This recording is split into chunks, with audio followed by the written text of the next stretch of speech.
We didn't know at that time what NGO was.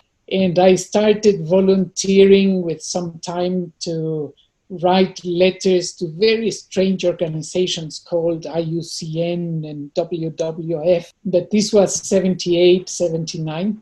And writing letters saying, this is a group of Ecuadorians, we need information, can you send us some of your publications? And I started with that. Welcome to Mongabay Sessions. I'm your host, Mongabay founder Rhett Butler. In this series, we'll be interviewing some of the world's leading conservation thinkers and doers about their experiences and what can be done to make the world a better place.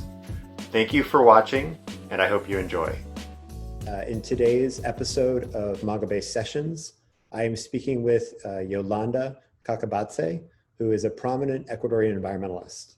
Kakabadse co-founded the Fundación Futuro Latinoamericano in the early 1990s and previously started other NGOs out of Ecuador. She eventually rose to become the Minister of Environment for Ecuador from 1998 to 2000. She also served as the president of the IUCN and was the president of the Worldwide Fund for Nature, WWF, from 2010 to 2017.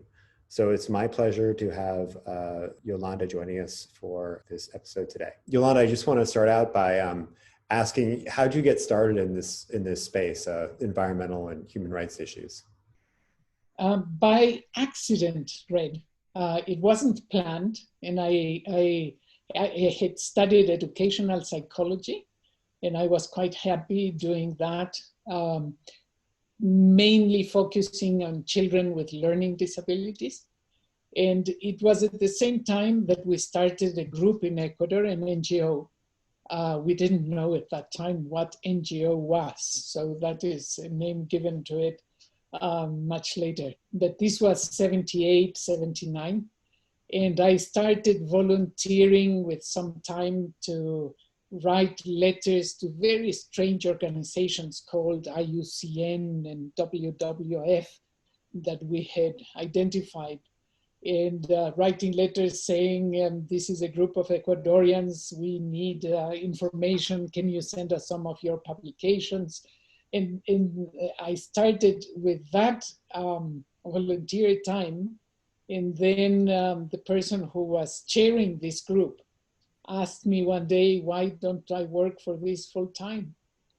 And I said yes, but not because I knew anything about environment or I suspected what was ahead, but I suppose I just thought this is an interesting change.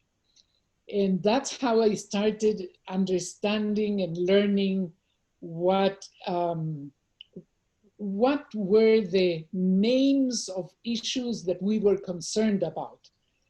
This group of friends that got together to create this organization, Fundación Natura, just knew that something was wrong, that the beautiful places that we had visited and loved since our childhood were not the same anymore, that traffic was frightening in terms of the amount of smog that we saw in the cities, that the beaches that we loved and rivers that we cared for were full of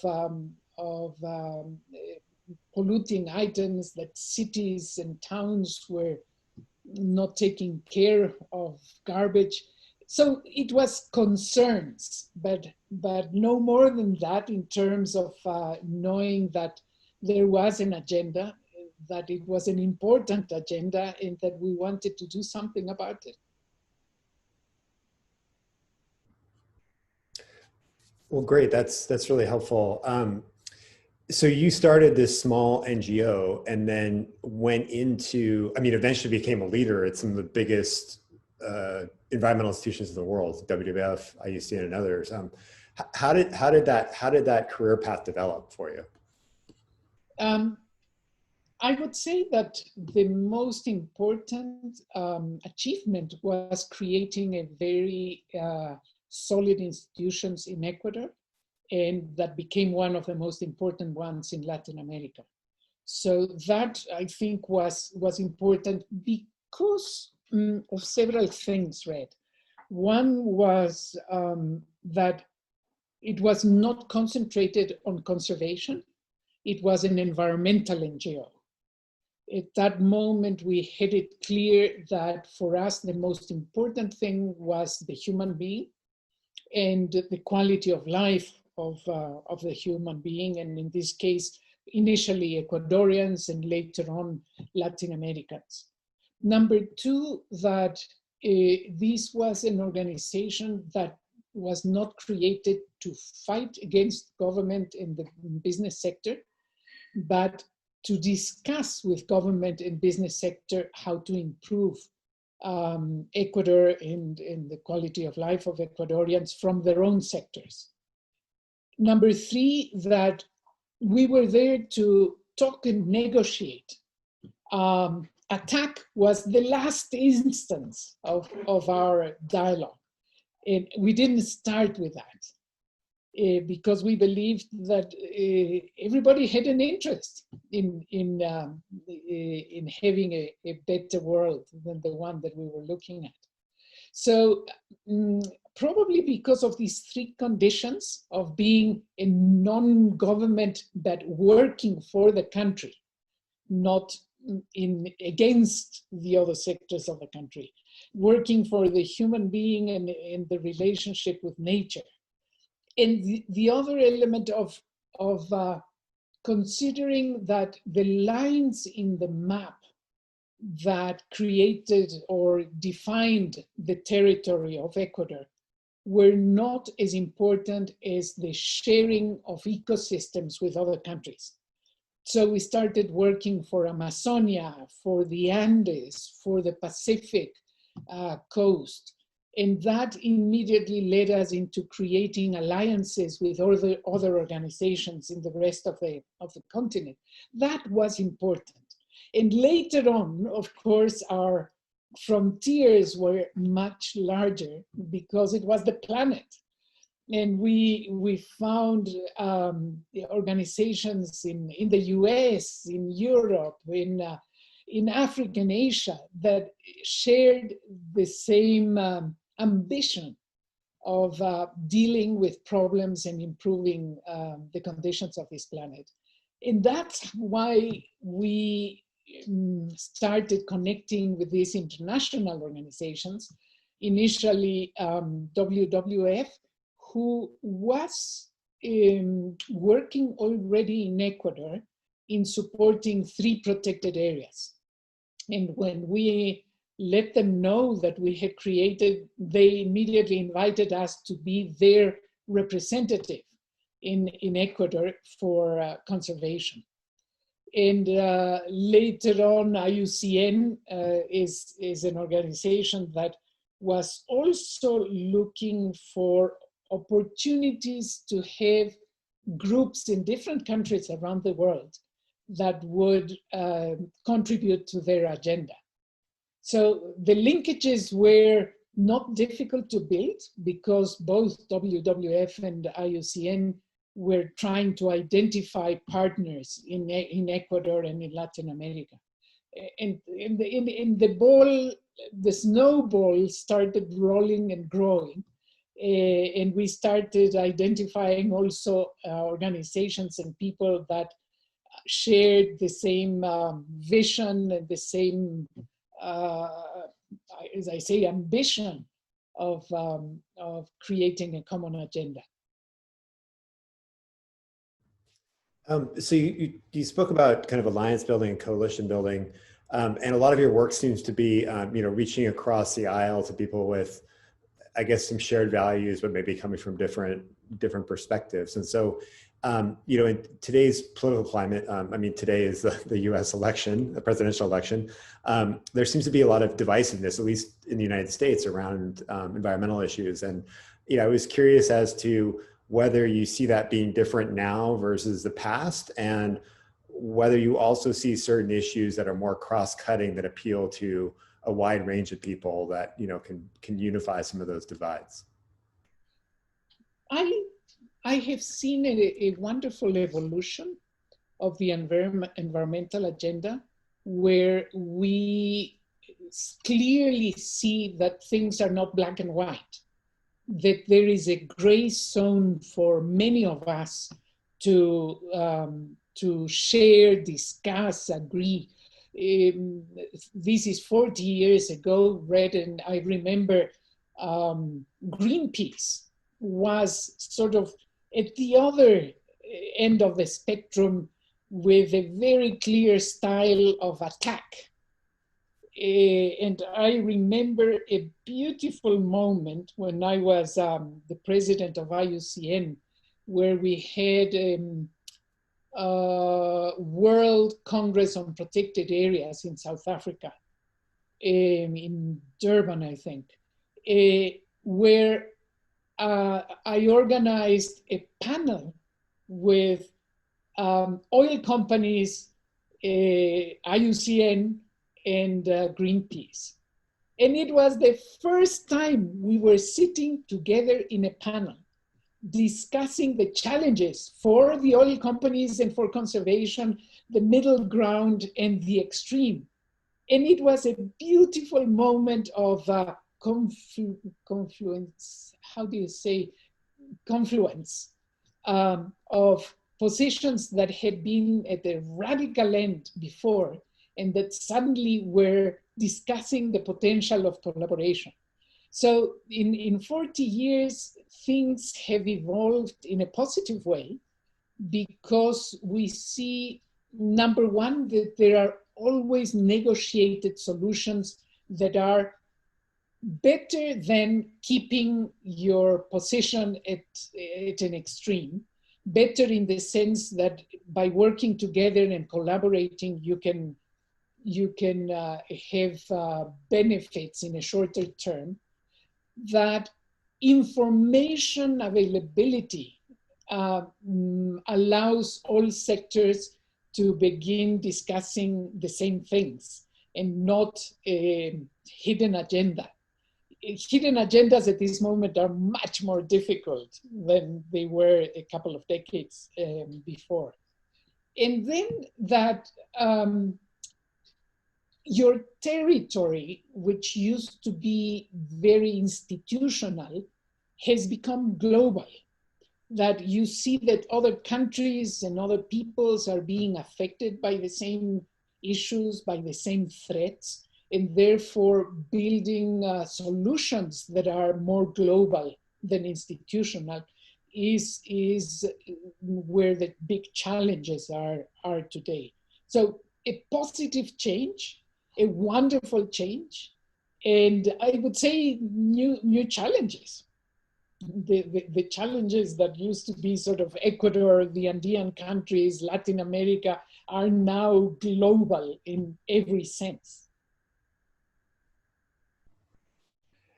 Yeah, that's interesting. So I'm curious, what are some of the other big changes that you've seen over the last 40 years working in this space?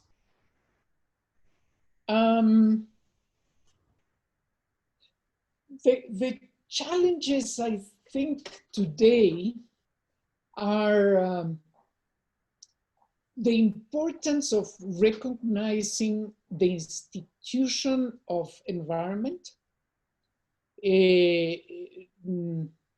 We have had in the last 40 years up and downs in the creation of strong ministries, for example. And the ups and downs now depends on the political orientation of the government. Some of them will give more attention to the environmental agenda, while others will try to diminish the importance of the environmental agenda. That is an issue of today, worldwide, in the US, in Ecuador, in France, or the UK, or the Philippines. It is a trend now of governments to strengthen or weakening the opposition. And I mean the opposition is an environmental agenda that is much clearer now of what needs to be done, and therefore tougher in terms of taking decisions for change. I think another very important change is the role of the private sector in the environmental agenda. I don't know if you're aware, I'm a member of the B team.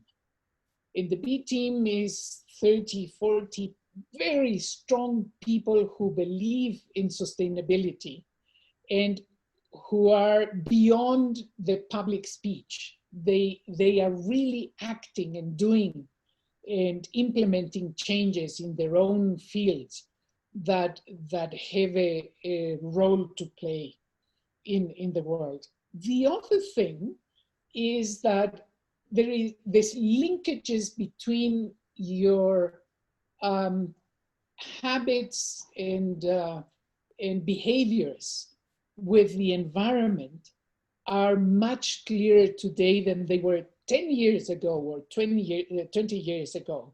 And for example, I care a lot, read about food loss and waste. 20 years ago, that was not an issue. And today there are groups like Champions 12.3 that I also belong to, which is we need to reduce food waste and loss. And the members of these groups are food producers, agricultural producers, transportation, refrigeration, consumer organizations. And all of us are working towards a change in the behavior of how do we harvest and bring food to the table that is ethical, that is rational, that is economic driven, because you cannot have 800 million people being hungry and at the same time saying that you're expanding the agricultural frontier when a third of the food we produce in the world never reaches the consumer. So those issues are totally new. The behaviors of companies that are aware of carbon emissions, and today they are fully behind practices that reduce emissions and that are more coherent with the state of the planet. And that is from extractive industry in the ocean and in the forest, in the valleys, and in nanotechnology. All of them are being driven by this, the need of having an impact, a positive impact in the planet. And that's new.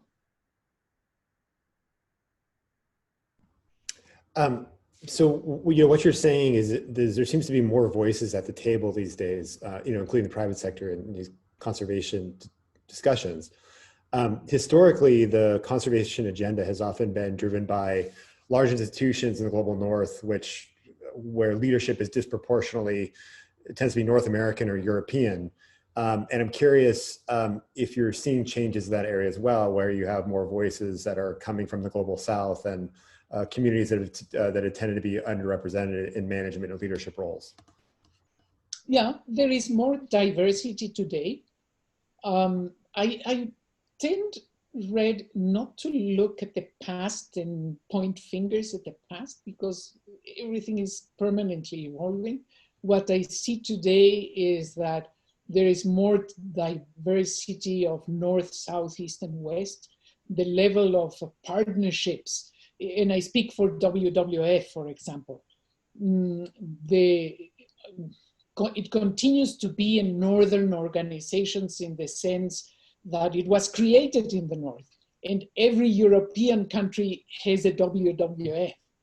But now you see that the leadership of the organization is represented by people of Indonesia, Brazil, and India, and Kenya, and South Africa, which used to be recipients of the donor organizations to invest in their own agenda. Today, it is a group of people who discussed the planet, where the main needs and actions should be taken today. And that is agreed by North and South and East and West. It didn't happen 20 years ago or 15 years ago. That is new. So it's beautiful to see that Colombia is represented in a leadership of 10 or 8 people. Colombia and Kenya and South Africa and Malaysia. That's new. And over the past decade, there's been this seeming growing recognition of the importance of helping indigenous peoples and local communities secure land rights and other rights to the land they've traditionally managed. And I'm curious as to whether I'm curious as to why you think that is, and whether the increasing diversity that you mentioned might be a factor in that trend. I think that these new voices, indigenous didn't have a voice 20 years ago. And it's important to see, and I can follow the track of Latin America that has had a fantastic evolution in that sense. Indigenous peoples started to have a voice in partnership with NGOs. At the beginning, NGOs dominated the agenda and interpreted the needs of local communities and indigenous peoples.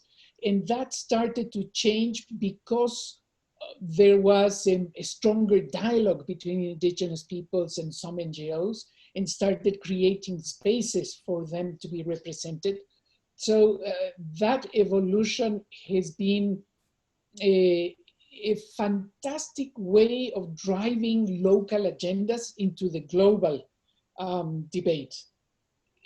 And again, it has happened as a result of more information being available, more players at the table at the national level and therefore regional and global. And it has brought diversity. It has brought very often new and different discussions. And that has strengthened, I think, everybody. Some people call it has displaced NGOs that before were representing indigenous peoples. I don't think displace has a meaning of putting away or moving out. I think it has replaced, but without displacing the other, but bringing the other onto the table to have more fertile, stronger discussions. So picking up on the idea of creating spaces for historically marginalized and unrepresented groups in the conservation and environmental space. So this is a question from my LATAM team. So specifically, there's currently debate in Latin America about a treaty that recognizes the duty of states to protect environmental defenders. And Ecuador is one of the countries that's ratified it, but other countries have not or are considering ratifying it. And I'm curious as to whether you have a take on the situation. Yes and no. I don't follow in detail the Escazu agreement. I was in a discussion in Guatemala last year, probably October, November, where most of the countries were represented. And at that moment, we were quite optimistic of governments ratifying the Escazu agreement. I can see why some countries, some governments, some sectors are afraid of ratifying that agreement. It is not new. That discussion started in 1992 with the Earth Summit and the importance of consulting local communities. So it has been a discussion that has been rolling for now 20 years. Where do I see the main obstacle, Red, I think in the extractive industry. There is not yet a full understanding that on the part of the extractive industry and on the part of society that there is no sustainable mining. There is responsible mining, but not sustainable. And the same thing with fishing, and the same thing with the oil industry. And there, I don't think there has been enough discussion and space for coming to an agreement. Even though I see that the mining industry, for example, is evolving in a fantastic way in developing new standards, in coming to an agreement with the government about how to take decisions about mining, the mining industry. But it's not, it is a very small group of industries that is moving into that direction, but not all the industry has agreed on how to be more responsible. And therefore they are putting, I think it's them. I'm not sure it's only them, but those are some of the actors that are putting pressure on the government to stop these dialogues and to stop these ratification of agreements as important as Escazu. It will take some more years. I don't think, I believe this new trend is unstoppable, and it will happen soon. But obviously what we see during these last 2, 3, and probably 2 more or 3 more years is this fear that by signing Escazu, there will be no space for extractive industry. And I think it's just a matter of changing the rules of the game, but not stopping it. I think mining in some cases is very important. And it can be done, but with different rules. So you mentioned fishing, and there's been an issue that's gotten a lot of attention the past month or two, which is the large Chinese fishing fleet that's been off the coast of South America that's recently been fishing around the Galapagos in international waters, at least when their AIS units are turned off, that's when they're international waters. And it seems like a really challenging issue to address since it is happening, in international waters. And, I noticed that you're on the government commission to help protect the Galapagos. So I was curious as to getting your thoughts and what you see as a productive path forward in addressing this issue. It is a complex issue. It is a fleet of about 350 boats, ships. And the first guess that you have is that this fleet is coming to this area of South America because the marine life in their own region has been depleted. Otherwise, why would they come this far? That is the first question. I don't know the answer, but obviously they are looking for areas in the ocean everywhere else where they can harvest as much as they did in their own seas in the past. Having 350 ships in an area is crazy. It is, I would say, it is not sustainable in any way. Those ships are not all Chinese, the majority are. And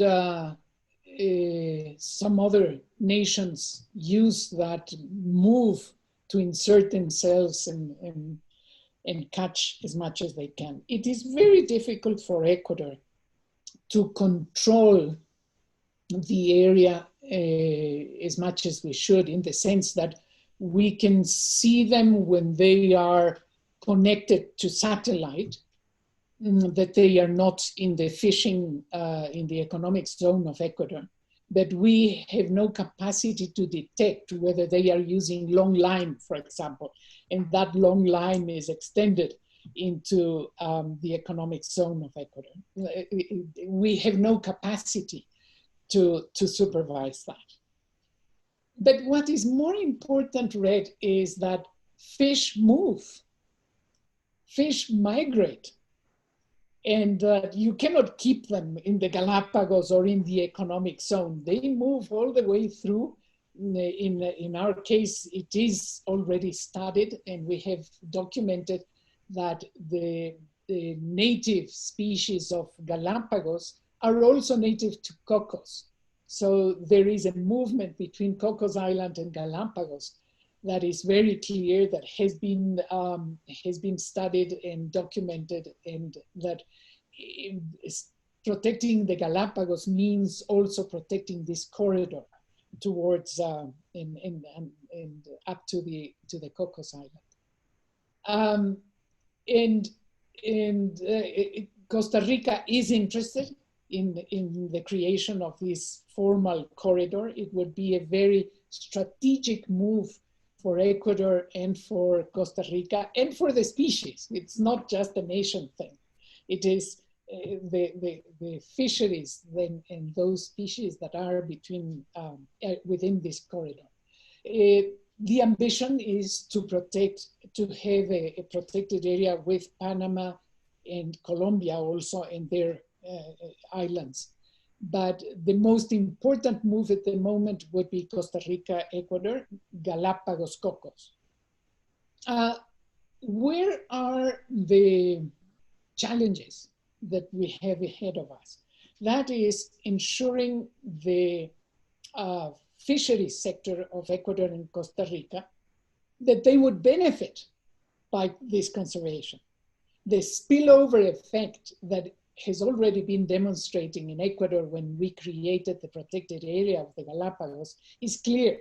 In the fisheries sector of Ecuador, they recognize that their fisheries improved by the creation of the protected areas.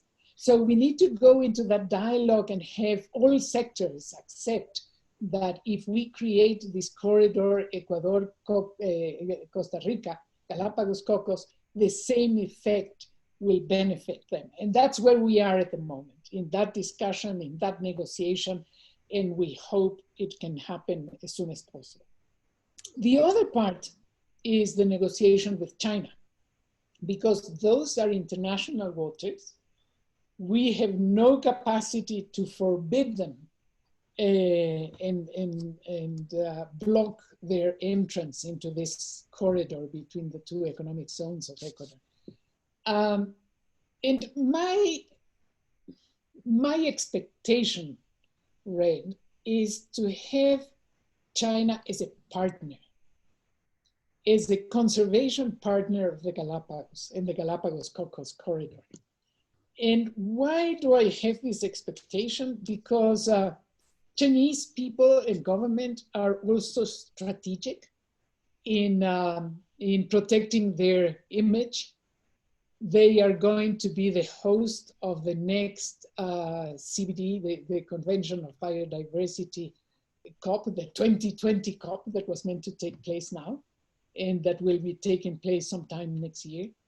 And I would love to have a joint declaration between China and Ecuador that they care for the Galapagos Islands and for the strategic importance of this Cocos Galapagos corridor for the world, not only for Ecuador, not only for the Galapagos. If we want to keep feeding the human population with marine species, we need to protect.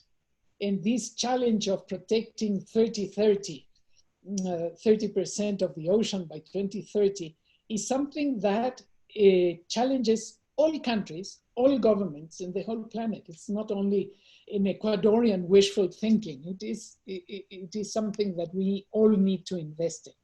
So that's where I'm driving at in building connections with Chinese decision makers for the COP that we can make this announcement sometime next year.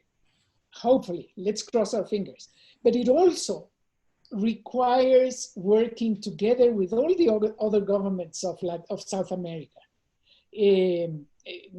from Costa Rica, Panama, in Central America, to all the countries on the coast of the Pacific. We all need to have a common front, a common policy and strategy to protect our resources. And I say the planet's resources. It's not, I think we are well protected by the 200 economic zone mile that we have in the region. But it means more than that. It means having a policy where we protect the ecosystem that is more destroyed at the moment, which is the ocean. And obviously, when it is a forest with a helicopter, we can take photos and stop. When it is the ocean, we only know we have to act when it is depleted. When the fisher boats come back with empty nets, and that's too late, of course. So picking up on the regional aspect of what you just mentioned, this cooperation. So obviously Latin America's been hit very hard by the pandemic. A few months ago, you were one of the co-authors on this interesting document called Principles for a Sustainable Future for Latin America in Times of Pandemic and Global Crisis, which really talked about sort of the unique threats that Latin America is facing with COVID, and also proposed a way to shift away from business as usual approaches that got us into this mess in the first place. So, would love to get your quick take on that, but also, do you think COVID is causing leaders and societies to actually reevaluate our relationship with nature?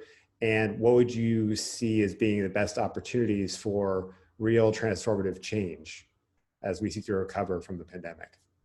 There is a fantastic lesson from COVID, and that is that we cannot have a healthy society, human society, in a planet that is in an unhealthy planet.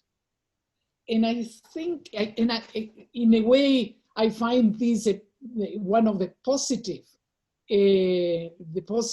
results of COVID, because we haven't given much attention in the past to the importance of this link.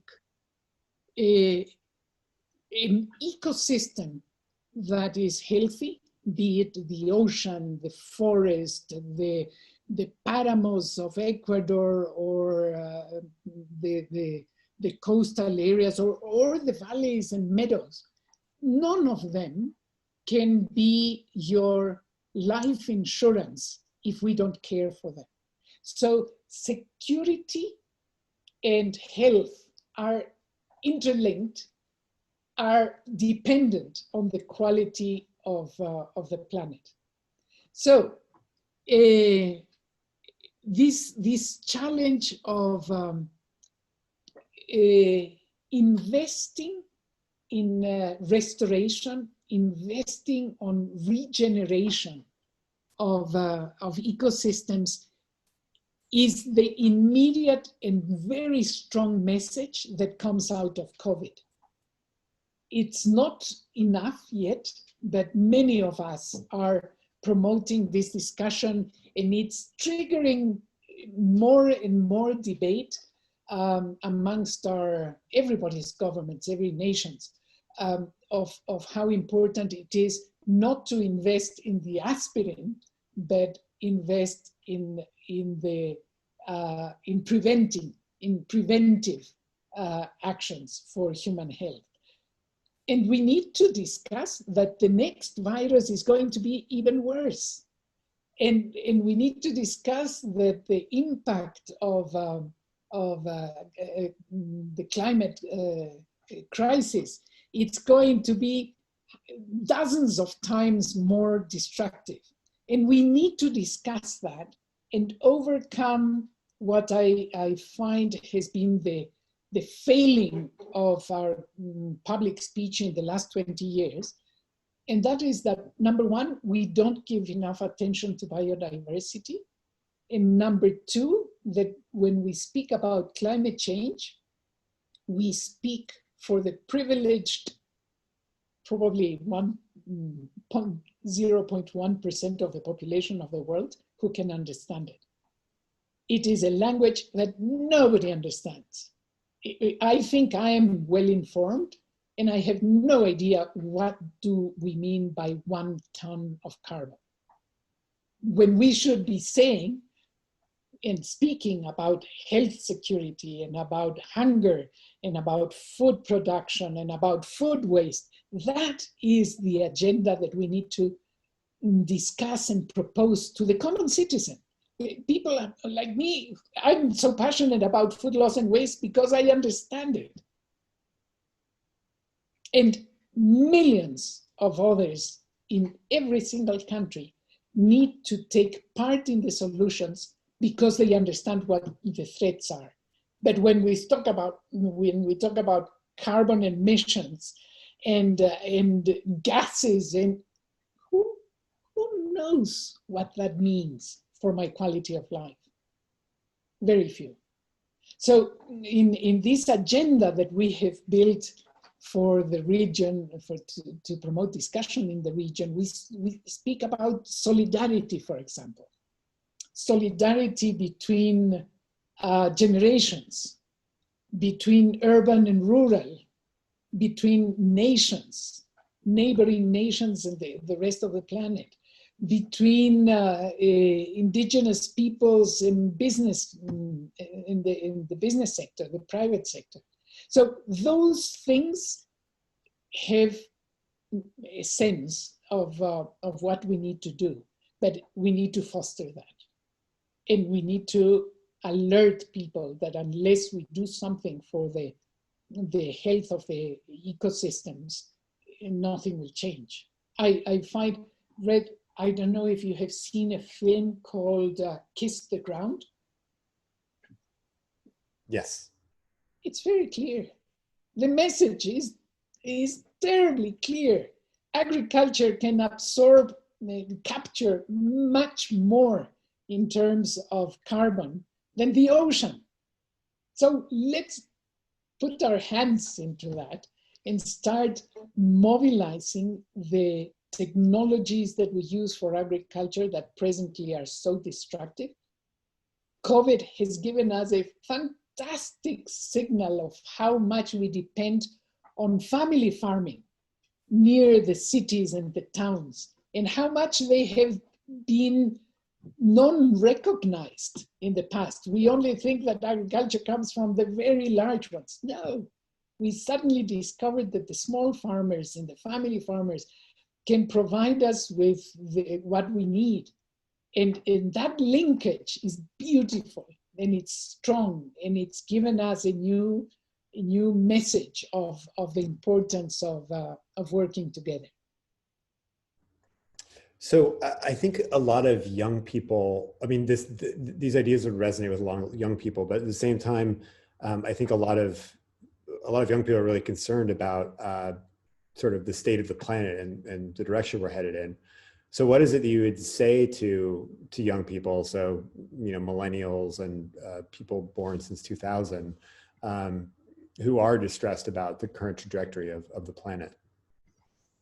Well, they are already moving, and I love that. In food loss and waste, they immediately get the sense and start acting. Start acting in the cafeteria of their college or university, in their family, in the way they shop, in the way they eat.